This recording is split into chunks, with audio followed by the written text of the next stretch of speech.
Faculty of performing આર્ટ્સના તબલા વિભાગ દ્વારા દ્વિદિવસીય વિશેષ તબલા કાર્યશાળાનું આયોજન કરવામાં આવ્યું હતું। આ વર્કશોપમાં દેશના જાણીતા તબલા વાદક શ્રી સ્વપ્નિલ ભીશેક મુખ્ય સંસાધક તરીકે હાજર રહ્યા હતા।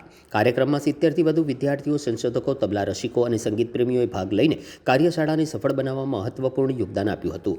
સ્વપ્નિલ ભીંસે પંજાબ ઘરાનાની તબલા પરંપરાના પ્રતિષ્ઠિત અનુયાયી ગણાય છે। તેઓ પંડિત પ્રવીણ કરકરે અને પંડિત યોગેશ સમસી જેવા દિગ્ગજ તબલા વાદકો પાસેથી તાલીમ પ્રાપ્ત કરી રહ્યા છે।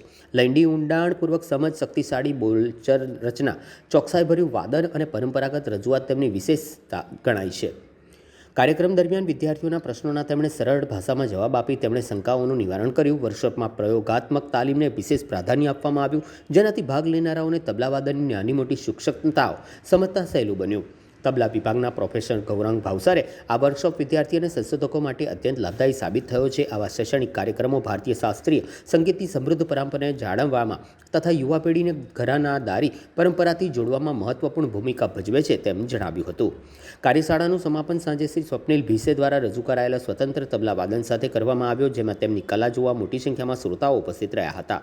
નમસ્કાર, ડિપાર્ટમેન્ટ ઓફ તબલા દ્વારા આજે અને કાલે એમ 2 દિવસ ફેકલ્ટી ઓફ પરફોર્મિંગ આર્ટ્સના સભાવાદન ખંડની અંદર સ્વપ્નિલ ભીસે કે જે મુંબઈથી આવ્યા છે અને યોગેશ સમસીજીના એ શિષ્ય છે, જે યુવા પેઢીમાં એક મહત્વના અને એક ઊંઘતા કલાકાર કહી શકાય એવા સ્વપ્નિલ ભીસેનો વર્કશોપ ફેકલ્ટીના વિદ્યાર્થીઓ માટે અહીંયા રાખવામાં આવે છે। 2 દિવસ વિદ્યાર્થીઓ આ વર્કશોપની અંદર પંજાબ ઘરાનાની વિવિધ કાયદાઓ, ટુકડાઓ વગેરે બંદીશોનો અભ્યાસ કરશે।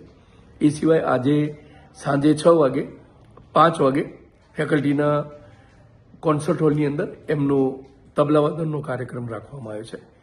આ સાથે હું આપને આ નિમિત્તે પણ સર્વને આમંત્રણ આપું છું। હું professor Gaurang Bhavsar, head department of tabla.